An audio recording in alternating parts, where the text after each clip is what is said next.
Back, ladies and gentlemen.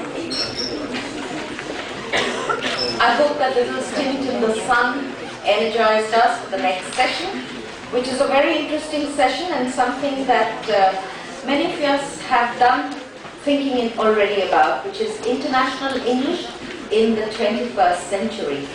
Our chairperson for this session, whom I welcome today, is Mr. John Kerr, CEO of the Qualifications and Assessment International UK. He actually leads a team that is playing a very active role in this conference.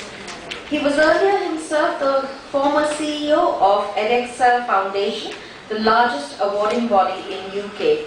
He's trained as a lawyer, so be careful about the kind of words you use with him around, and has held positions with the London Stock Exchange and Financial Services. He can also start a business on the side.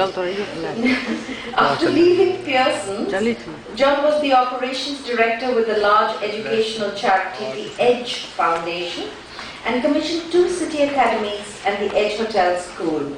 He is also an advisor and strategy consultant for a number of government and private education bodies, both internationally and in the UK. He is an acknowledged expert in harnessing the latest technology to deliver global education solutions for the 21st century, a perfect fit with the theme of our conference. So welcome on this occasion, and thank you for agreeing to chair this session.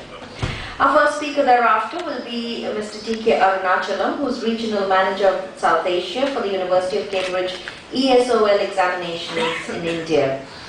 He will be speaking particularly on recent developments in the acceptance of international English, and I will take a moment to introduce him. He was instrumental in setting up in 2005 and managing operations for India, Pakistan, Nepal, Sri Lanka and Bangladesh for the University of Cambridge ESOL examinations. He is an alumnus of the very famous Loyola College in Chennai and the equally famous Indian Institute of Management, Kolkata. He has worked earlier with the British Council as well as having been an advisor to the British Deputy High Commission in India in the area of education. In Cambridge ESOL, his role involves managing English language initiatives for schools, higher education, corporates, as well as teacher training sectors. And in his current role, he supports and guides various ministries of education in South Asia region in the area of English language development. We welcome you on today's panel. We also have with us somebody who has been referred to already and most of you are very familiar with, Mr. Sanjay Malviya. He's the Chief Executive Officer of Planet Edu, the producers of this conference, and somebody who has been working on many aspects of education. He's the founder, CEO of Planet Edu, has been instrumental in leading very successful operations which have serviced as many as 7 lakh students in India. Sanjay is leading an initiative to leverage the latest technological advances in information and communication. And despite saying that, I must make a point to mention that despite his support, it's my business to tell you to please turn off your cell phones.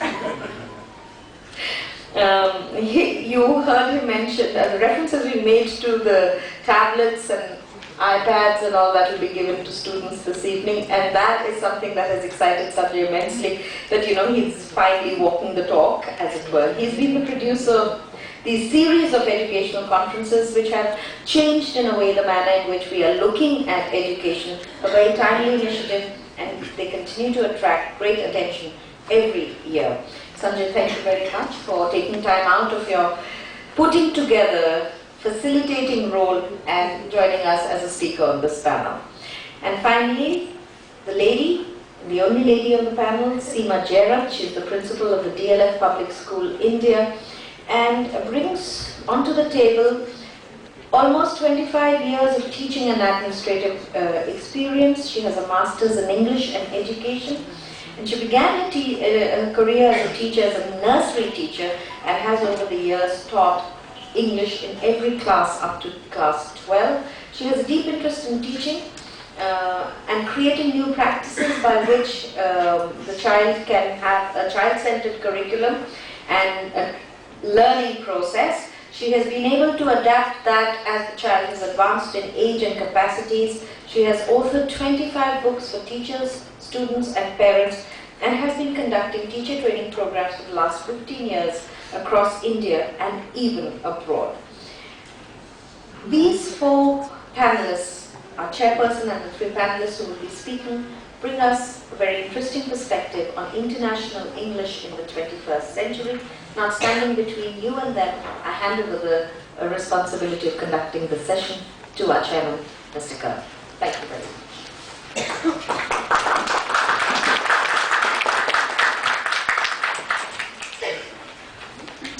Thank you. And welcome to this first plenary session then, and I think a very important part of the conference, looking at international English and how it's developing in the 21st century. And clearly we've got 3 expert speakers, and we're all going to give their slant on this particular aspect.